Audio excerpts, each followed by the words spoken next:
1월 13일 목요일 새벽 기도를 하나님 앞에 드리도록 하겠습니다. 찬송가 313장 한번 찬송합니다. 찬송가 313장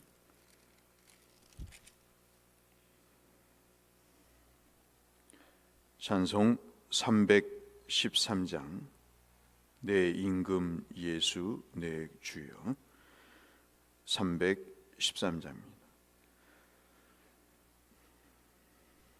찬송가 313장 내 임금 예수 내 주여 이 죄인이 주님 앞에 한없는 은혜 받고서 내 생명 모두 드리오니 그 풍성하시는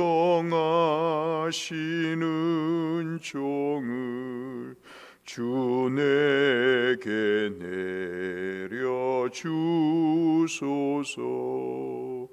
내 임금 예수 내 주여 내 허물은 덮으시고 주 십자가에 흘리신 그 피를 믿는 마음 보사 내 중한 죄를 사하여 참 평안한 맘 주소서.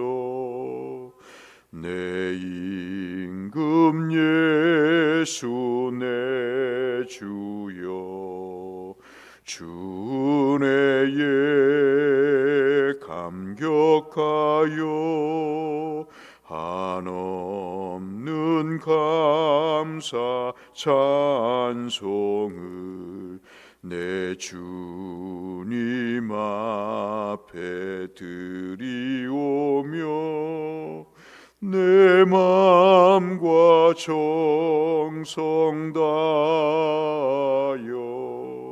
늘 기뻐하며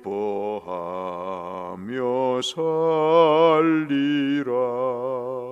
내 임금 예수 내 주여 이 마음과 이 천한 몸 그 보배 피로 값주고 주 친히 사신 것이오니 나 이제 사나 죽으나 주 뜻만 따라 살리라. 아멘.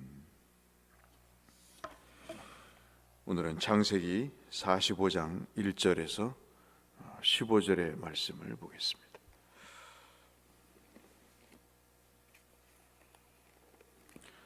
오늘 성경 통독 범위는 창세기 41장부터 45장까지 되겠습니다. 창세기 45장 1절에서 15절의 말씀. 요셉이 시종하는 자들 앞에서 그 정을 억제하지 못하여 소리질러 모든 사람을 자기에게 물러가라 하고 그 형제들에게 자기를 알리니 그때 그와 함께한 다른 사람이 없었더라.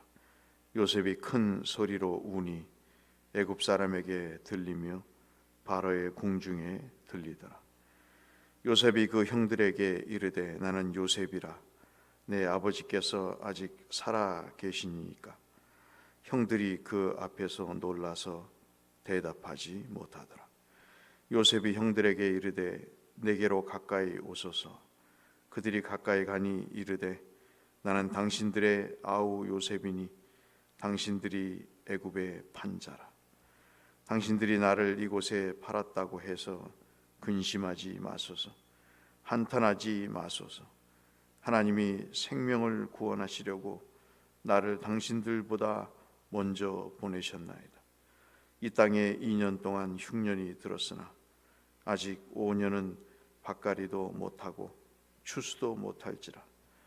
하나님이 큰 구원으로 당신들의 생명을 보존하고 당신들의 후손을 세상에 두시려고 나를 당신들보다 먼저 보내셨나니, 그런즉 나를 이리로 보낸 이는 당신들이 아니요 하나님이시라.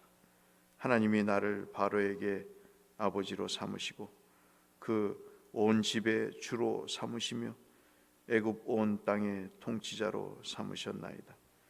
당신들은 속히 아버지에게로 올라가서 아뢰기를, 아버지의 아들 요셉의 말에 하나님이 나를 애굽 전국의 주위로 세우셨음이 지체 말고 내게로 내려오사 아버지의 아들들과 아버지의 손자들과 아버지의 양과 소와 모든 소유가 고센 땅에 머물며 나와 가깝게 하소서.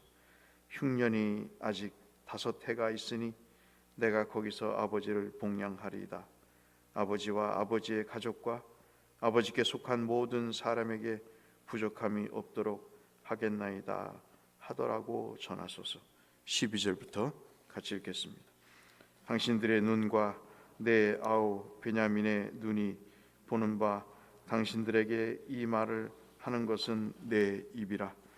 당신들은 내가 애굽에서 누리는 영화와 당신들이 본 모든 것을 다 내 아버지께 아뢰고 속히 모시고 내려오소서 하며 자기 아우 베냐민의 목을 안고 우니 베냐민도 요셉의 목을 안고 우니라. 요셉이 또 형들과 입맞추며 안고 우니 형들이 그제서야 요셉과 말하니라. 아멘.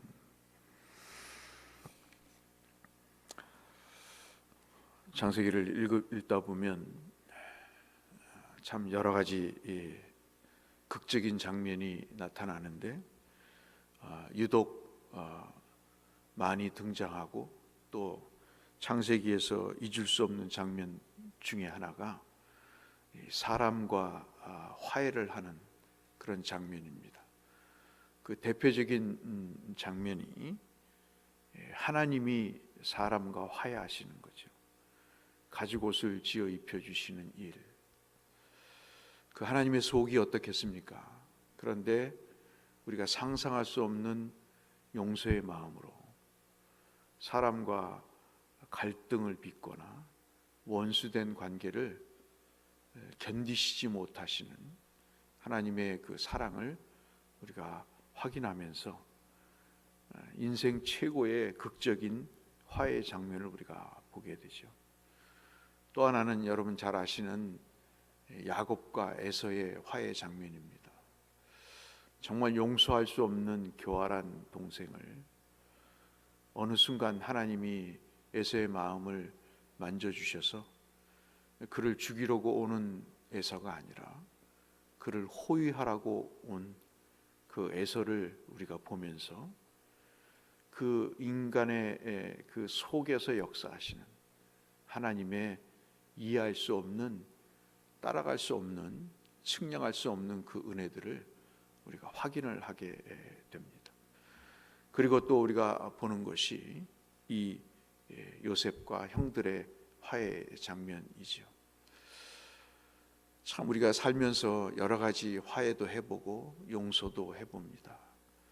어떤 때는 내가 실익을 따져서 이것을 고집해서는 안 되겠다 싶어서 다른 것을 선택하기도 해보고, 그리고 또 참 측은지심이 있어서 그것을 너무 고집하지 않는 그런 인간적인 생각에 의해서 또 화해를 하는 경우도 있습니다. 그런데 오늘 본문의 내용은 우리가 잘 아시는 대로 이러한 일이 가능하다 하는 것을 일단 전제를 하시는 말씀이고요. 이러한 화해의 내용, 갈등이 봉합이 되고 또 새로운 국면으로 인생을 맞이하는 일은 사람 사이에서도 가능하다.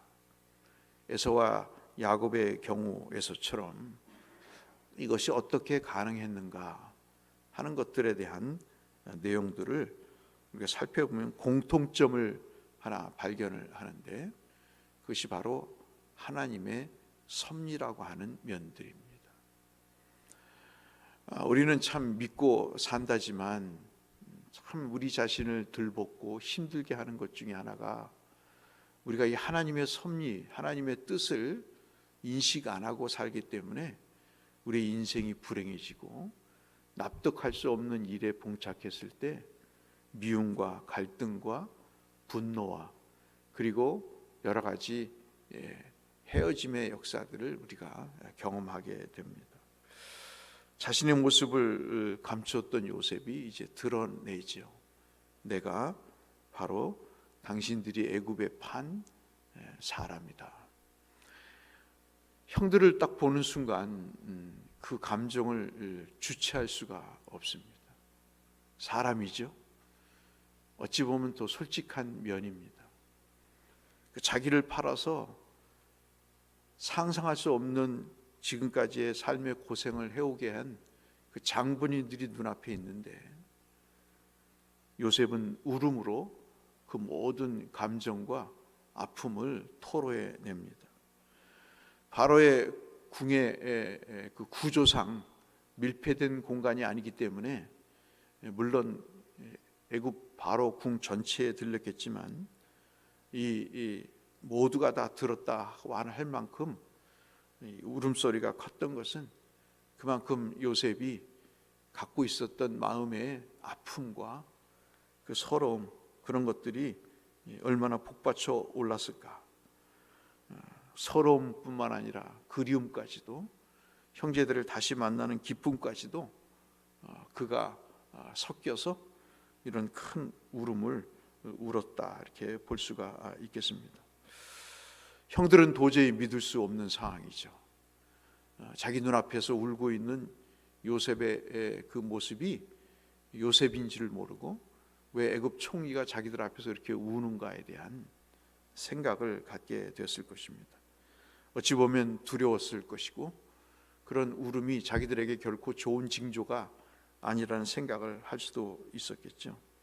그때 아까 말씀드린 대로 내가 당신들이 애굽에서 판 요셉이다 라고 4절 마지막 부분에 이야기할 때 그 두려움은 극에 달하게 되겠죠. 그러면서 우리는 이러한 모습을 보면서 참 그런 여러 생각을 갖습니다만은, 저는 여러분과 이런 말씀을 좀 나누고 싶어요. 사람이라고 다 사람은 아닌 것 같습니다. 어떤 사람은 자기의 생각을 가지고 삽니다. 자기의 본능으로 자기의 주관적인 생각을 가지고 삶을 살아요. 근데 어떤 사람은 하나님이 하셨다고 생각하고 삽니다. 자기의 생각에 꽉 차 있는 사람이 있는 반면에 아무리 불행한 일이라도 하나님이 하셨다고 하는 생각을 갖고 사는 사람이 있어요. 그러면 좀 낫더라고요.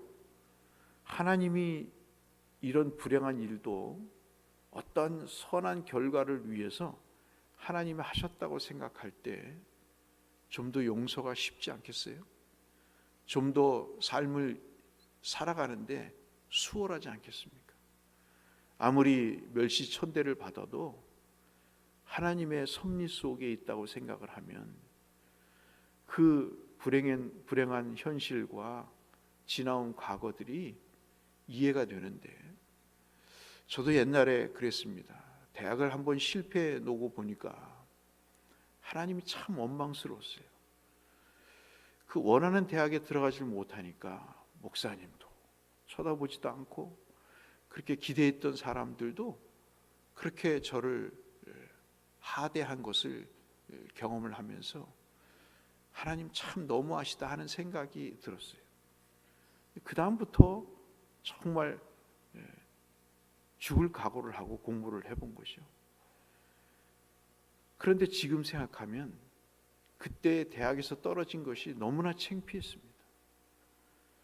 그런데 지금 생각해 보면 그것이 다 저를 만들어가는 하나님의 섭리였고, 그렇게 원하는 대학을 들어가지 못한 것에 대해서 홀대했던 주변 사람들의 그 생각과 태도들이 오히려 저를 부추기는 그러한 걸음이 됐다는 사실을 보면서, 실패도 인생의 트로피와 같이 우리의 장식장에 담아두어야 될 중요한 요인 가운데 하나다. 그렇게 해석이 될 수 있는 것은 하나님의 섭리를 우리가 받아들이지 않고는 해석이 불가능한 일인 거죠. 어느 집사님이 사업에 실패해서 그렇게 어려움을 겪고 있을 때 어떤 분의 그 충고와 권면의 내용이 이 요셉의 스토리였다고 하지 않았습니까? 그 스토리를 듣고 세상 천지에 이런 사람이 있는가? 이것은 어디 소설이나 나올 법한 일이지 나하고는 관계없는 일이다라고 생각을 하지만, 그 양반이 그렇게 말을 해놓고 기도하고 간 이후에 이 요셉의 이야기가 자꾸 자기의 마음속에 맴돌고 귓전에 계속해서 들리는 것 같아서 이 45장 말씀을 읽어봤다는 것 아니겠습니까? 그러면서 다시금 자기를 추스리고, 그럼 내가 하나님의 섭리를 한번 믿어보고 내가 다시 이 밑바닥에서 출발을 해보겠다 생각을 하고 지금의 성공을 이룬 그런 결과들을 우리는 너무나 잘 알고 있는 것이죠. 요셉은 형들의 죄를 추궁하고 싶은 생각이 아니고, 어떻게든 이 벌어진 상황, 이해할 수 없는 상황을 하나님의 평소처럼 하나님의 섭리를 어떻게 받아들일 건가를 생각을 했던 거고, 자신뿐만 아니라 형들에게도 인간적인 정리에 의해서 이제는 죽었구나 하는 그런 두려움에 빠져 있는 것이 아니라 저들도 하나님의 섭리를 알기를 원하는 마음에서 요셉은 그렇게 화해를 요청했던 것이죠. 참 우리는 언젠가는 깨달아야 될 중요한 대목 중에 하나가, 사람이든 하나님 앞에든 결산할 때가 온다는 것이죠. 그러니까 너무 원망할 필요 없는 것 같아요. 사람 앞에서든 하나님 앞에서든 내가 잘했든 잘못했든 한번 대나무처럼 우리는 인생을 매듭짓고 갈 날이 올 것이다. 나를 해했던 사람도, 나를 못살게 굴었던 사람도 한번 하나님 앞에서든 사람 앞에서든 반드시 그 행적에 대해서 하나님이 결산할 때가 온다. 사람에게 의해서 결산할 때가 온다는 사실을 분명히 하나님은 우리에게 말씀해 주시는 것 같습니다. 오늘 우리가 이 특별히 15절 말씀을 보면서 요셉은 형들에 대해서 참으로 모든 용서를 하고 그 용서에 대한 바탕을 하나님의 섭리로 생각을 하고, 그렇게 모든 화해와 그리고 새로운 삶의 출발을 다짐하는 그런 종지부를 찍는 그 역사를 이루어 왔습니다. 오늘 저와 여러분이 이 말씀을 보시면서 특별히 여러분 5절 말씀에 당신들이 나를 이곳에 팔았다고 해서 근심하지 마소서, 한탄하지 마소서. 하나님이 생명을 구원하시려고 나를 당신들보다 먼저 보내셨다. 팔았다는 말, 그 다음에 그는 하나님이 보내셨다. 어떻게 팔았다는 그 상황을 하나님이 보내셨다고 해석할 수 있을까? 그것은 하나님의 섭리 외에는 해석할 수가 없는 일인 거죠. 팔렸다고 하는 그 서름, 그것을 어떻게 하나님께서 보내셨다고 말할 수 있을까? 인격이 고상해서일까? 그렇지 않은 거죠. 오늘 우리가 하루를 살면서 하나님의 섭리와 하나님은 항상 선하신 목적을 가지고 우리를 이끌어 가신다는 생각을 우리가 꼭 기억하시면서 고된 하루가 되겠지만, 또 힘든 코로나 속에서의 삶이 되겠지만, 질병 속에서의 삶이 되겠지만 합력하여 선을 이루시는 하나님을 우리가 믿고 오늘 하루도 하나님의 섭리와 선하신 목적을 기억하시면서 오늘도 요셉처럼 하나님의 뜻대로 우리의 삶을 경주해 가시는 믿음의 성도님들 다 되시기를 이 말씀을 빌어서 주의 이름으로 축원합니다. 걸어가신 아버지 하나님, 오늘을 살게 하시니 감사합니다. 이 새벽에 눈을 떠서 하나님을 뵙게 하셔서 참으로 감사합니다. 하나님 아버지, 오늘도 하나님의 장중에 저들의 삶이 있음을 기억합니다. 우리의 삶이 고되고 힘들지만 선하신 목적으로 우리를 이끌어 가실 줄로 믿습니다. 팔았다는 현실을 보내셨다는 현실로 해석했던 요셉처럼 하나님의 섭리를 믿고 승리하는 하루가 되게 하여 주옵소서. 예수님 이름으로 기도드렸습니다. 하늘에 계신 우리 아버지, 아버지의 이름을 거룩하게 하시며 아버지의 나라가 오게 하시며 아버지의 뜻이 하늘에서와 같이 땅에서도 이루어지게 하소서. 오늘 우리에게 일용할 양식을 주시고 우리가 우리에게 잘못한 사람 용서하여 준 것 같이 우리 죄를 용서하여 주시고 우리를 시험에 빠지지 않게 하시고 악에서 구하소서. 나라와 권능과 영광이 영원히 아버지의 것입니다. 아멘. 오늘 하나님의 응답을 소망하시면서 주 앞에 기도로 나가시겠습니다. 기도하겠습니다. 사랑하시는 아버지 하나님, 감사합니다. 주의 은혜를 오늘도 아버지 하나님에 갈망하며 주님께 나갑니다. 주여, 저희들의 신음소리에 귀를 기울여 주시고 저희들의 간구에 응답해 주셔서 아버지의 그 음성을 듣기를 소망하며 하나님의 섭리를 깨닫기를 원하는 우리의 간절한 바람과 소원들을 주님이 기억해 주시고 하나님 그 뜻의 주인공들이 될 수 있도록 우리를 주님 새롭게 하여 주시고 아버지의 섭리 속에 주의 장중에 붙들어 주셔서 주님 이기는 자의 삶을 살게 하여 주옵소서.